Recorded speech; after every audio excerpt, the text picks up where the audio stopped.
Hi guys, welcome to the Savvy Money Show with me, your host Sean. Today we're talking about stocks, obviously, but we're going to start it off with a penny stock in the pharmaceutical area, and we're going to start it off with Adamas Pharmaceuticals. Now, they have there's nothing too exciting about them, except for the fact that if you look at their financials, you'll see their long-term debt, their total liabilities is covered by their short-term assets, and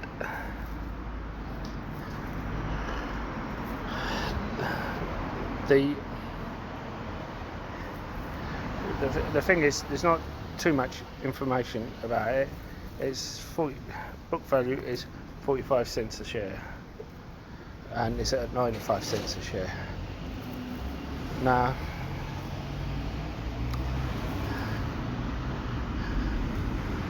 the thing is, they have proposed a reverse split, and they have had FDA approval on one of their drugs, but there's not much that can be factored in. However, the thing is, you've got the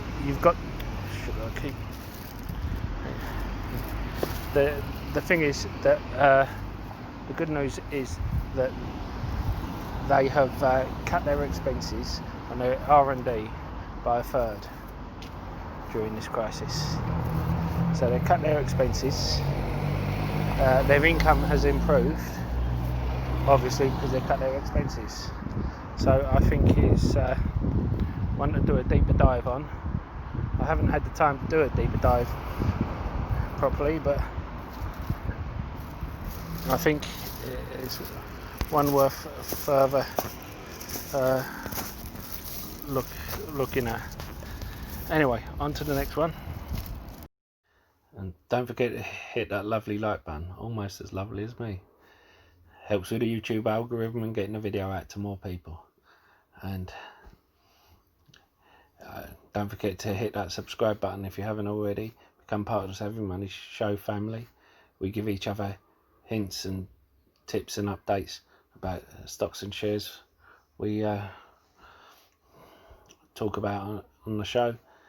As well as that, you can ask me to look into any share you want, and I don't charge a Discord fee or ask for a Patreon. All I do ask is for you to comment in the box below and hit the like button, even if you disagree with me. Especially if you disagree with me, I like a debate, and if I do something wrong, I want you to call me on it so I can improve the channel. And why not check out the links in the description below? There's lots of others.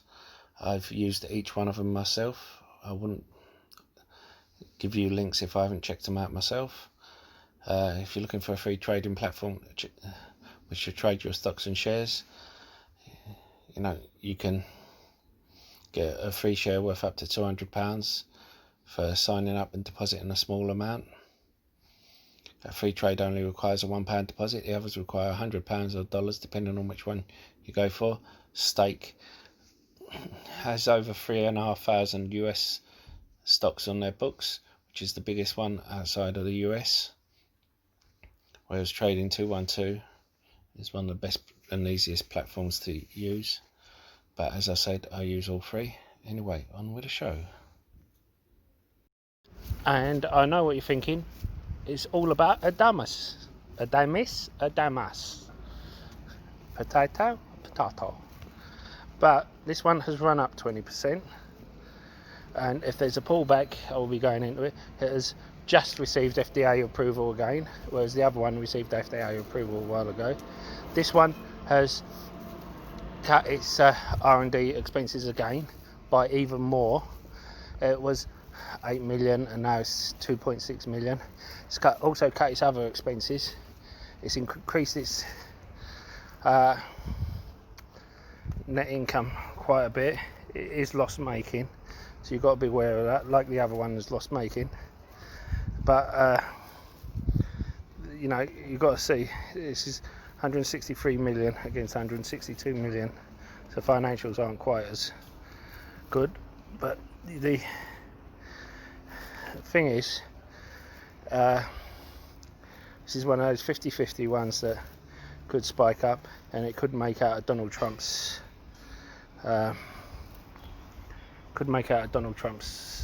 new bill of things being made in the US.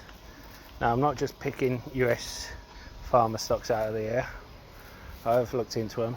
I haven't done a deep dive into them, which is why I said they warrant further look. Now, I do think that they need a bit of a push, but I think the right PR could send it up. It's not splitting its shares like the others, and I think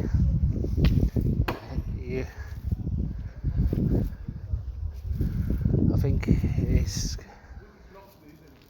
going to be worth looking at. Now, our next stock is going to be Silver Elephant Mining Corp. Now, this is on two exchanges. It's on the Toronto exchange and the over the counter for those in the US. Now, you'll see it's got very low float on the but on the, let's concentrate on the Toronto, which is its main account. There's a P ratio of 6. Now, this has two mines as its main mine, and it is just purchased. It's an exploration company. It just purchased one in Belarus. It started one in Belarus, which was started operations in 2005, and has been operating for 15 years. Now, people shy away from Belarus because of the Morales situation, but this has been operating all the way through that because it works well with the local communities. So I wouldn't worry about that. And a lot of mining companies in Belarus are undervalued. So if you listen to the Mr. Lee interview, he reckons there's 1 million ounces there, like more than 1 million ounces there. They will start digging it out within 12 to 18 months. I will tag the interview in the description down below, along with a number of other links you may have missed, and we'll go on to a couple of others. I realise it's all a mishmash. These are some REITs, basically. A few people have said to me they don't understand REITs. So if you don't, maybe a REIT ETF would be good for you. You've got the Vanguard real estate ETF. It's a bit more expensive, 0.12%, but when the yield is 3.96%, that means you're getting after expenses, it's a yield of 3.8%. And if any REIT doesn't perform, then they kick it out and get someone else in. You have the iShares Core US REIT, which is 0.08%, which is the average, and a yield of 4.04%. So you could consider it 3.96% yield, and you can see it's undervalued. Basically all of them are undervalued because REITs have been hit. But oh sorry, I've hit the wrong one, but the one that I think is undervalued, which I spoke about before and got a lot of stick about, that is coming back, if you notice, the Geo group. Now, started coming. Now, I said here and here, Geo group, but it cut its dividend, so people were selling off, and now it's coming back. But if you look at it compared to there, there's still, now it's under 10 on the PE ratio. The reason why, it was a 37% dividend, and they've cut it to a 17% dividend. Also, you've got the people who are dividend chasers, who once it paid its dividend, they've sold out. Now, the reason it cut its dividend, well, to pay down long-term debt, and I'm okay with that. I'm a fan of that, especially with the situation we're in now. I'm not one of these who are, look, I'm okay with a company taking out debt when the interest rate is as low as now, if it's to grow the business. But if you've already got debt on your books and you've got an excuse to cut and you're giving out a huge dividend percentage wise, and you've got an excuse to cut it, then fine. Now you can see that their liabilities are covered by their assets, so it's not like it's one that's going to go bust. You know, I would have been fine with them taking out a bit more debt if they were going to invest in properties, but at the same time, I'm fine with them paying down debt. Either way, it's a cheap enough rate, and it's a cheap enough, it's good enough dividend considering.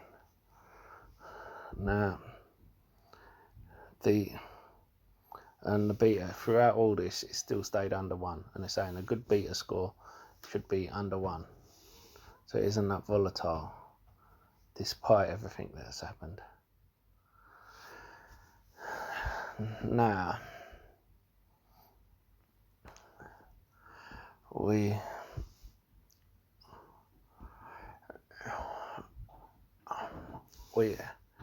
have spoken about quite a few things recently. I do want to speak about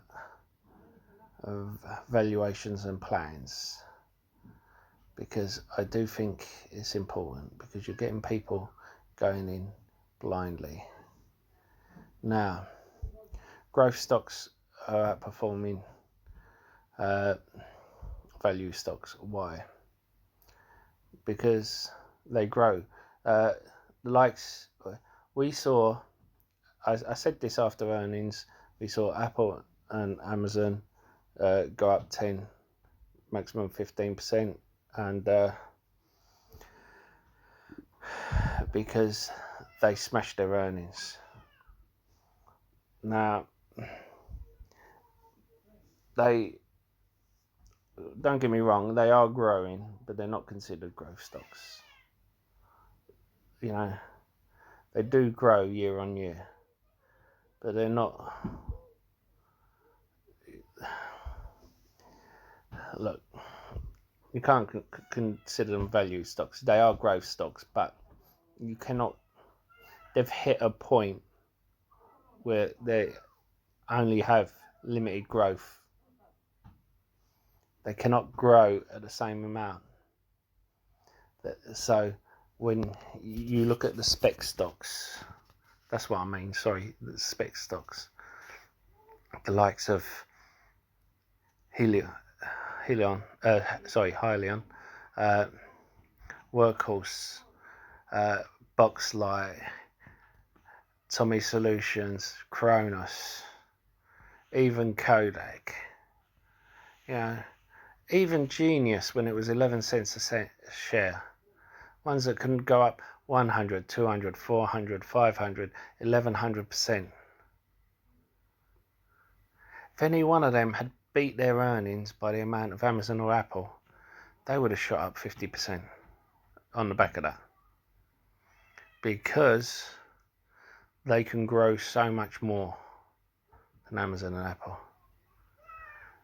Amazon and Apple, and they have reached a stage where their growth is limited by their size. It's like with the pharmaceutical companies. Now, you have to go for the value stock pharmaceutical companies. If you're going for the big boys, you have to go for value. Why? Because the growth isn't in with the big boys. Now, which is why I went for the undervalued ones. AstraZeneca, if they fail, it's going to affect them, but not so much. But if they succeed, it's not going to affect them so much, purely because it's only the psychology of the investor who pulls in that gives them a temporary boost. But as a company, it's not going to affect the balance sheet so much. Whereas the likes of Novavax, we've seen how a contract, how well it's affected them. And yet J&J, who have also got the same contract, hasn't moved it. If anything, J&J's gone down. So you have to work out your portfolio. Do not just have all specs stocks unless you're very young and can recover.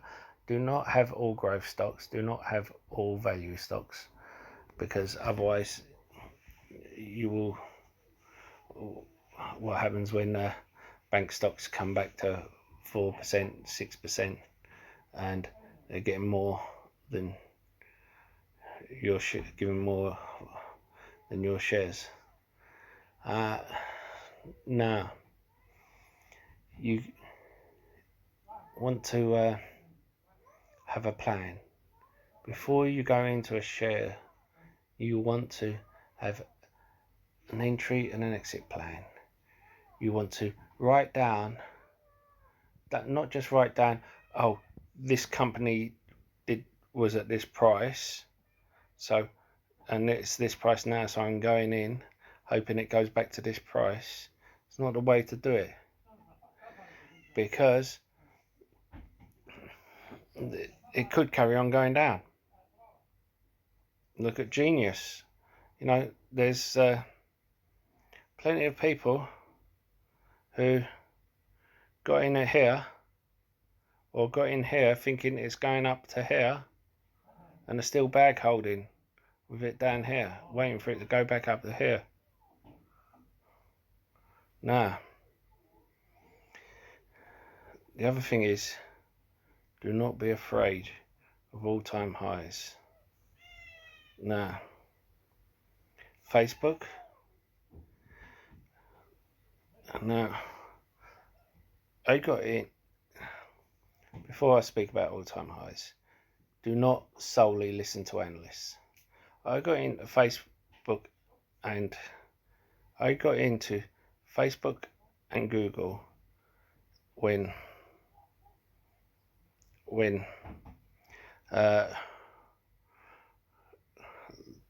the virus first hit and the lockdown happened, and the analysts said, do not go into it. 166 I paid, and I paid under 1,000 for Google. So I only picked up a small position, but I tore the company apart, the financials and everything, and found it the best value company amongst the FANG stocks, those two. And again, when it hit 200, it was all-time highs when it hit. And then I noticed it was having what was like a dead cat bounce. It was hitting 240, coming down, hitting 240, coming down, and so on. There was like a sell-off, and so I was trading it that way, and like day trading it that way. But then when it broke the 240 mark, I bought it back again, bought back into it, and because I believe in the long term of this country, of this company. Look at this, that is a healthy growth, and they're not a company that stays still, stays on their platform. They're a company that's continuing to innovate and have a list of things that they're continuing to do. And to tell the truth, I struggle to keep up with them. Same with lots of others, same with every company. So do not be afraid of all-time highs. It was the same with Microsoft. I bought them at 188, and then I bought them again at 200 when it was all-time highs. Do not be afraid of all-time highs. If you believe in the company, if you believe in 1 year, 2 years, 5 years, 10 years, that company is going to be worth more. If you think that company is going to be worth like $50, $100, or even double what you paid, then do not be afraid of all-time highs. Because remember, with Facebook, when it IPO'd, it dipped. You had a sell-off, and around there, and it took a while to get going. The people were selling off, and how would you have liked to have got in at $36 or 28? I remember back then what happened. Only then I couldn't deal in US stocks. Oh, well, I could have, but it would have cost me a lot more, and I was happy dealing with UK. And you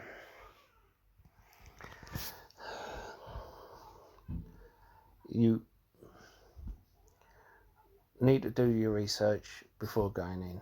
You need to know what you're willing to sell at. Now, that selling point can change if you want. There could be news that comes out that changes that, but you should have a buying point and selling point, or you could have a buying point and have a plan in that I'm going to hold it for life, pass it on to my kids, or whatever your plan is. You should have it. Now, with penny stocks are a lot more difficult. Penny stocks a lot more volatile. Now, look at that. You get in there, you could have run it up. You get in there, it could drop, but then could carry on going up. Now, I said in my last video, remember, Amazon was a penny stock, Apple was a penny stock, Netflix was a penny stock. But that doesn't mean every penny stock is going to succeed. Now, you should realize that with penny stocks, especially OTC penny stocks, OTCs do not need to give the same financial information as other companies. So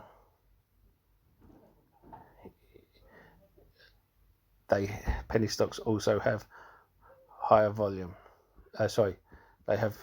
Their volumes are usually lower. So when you find one with low market cap and low volume, when they have high volume trading, they will end up high volatility, moving one way or the other.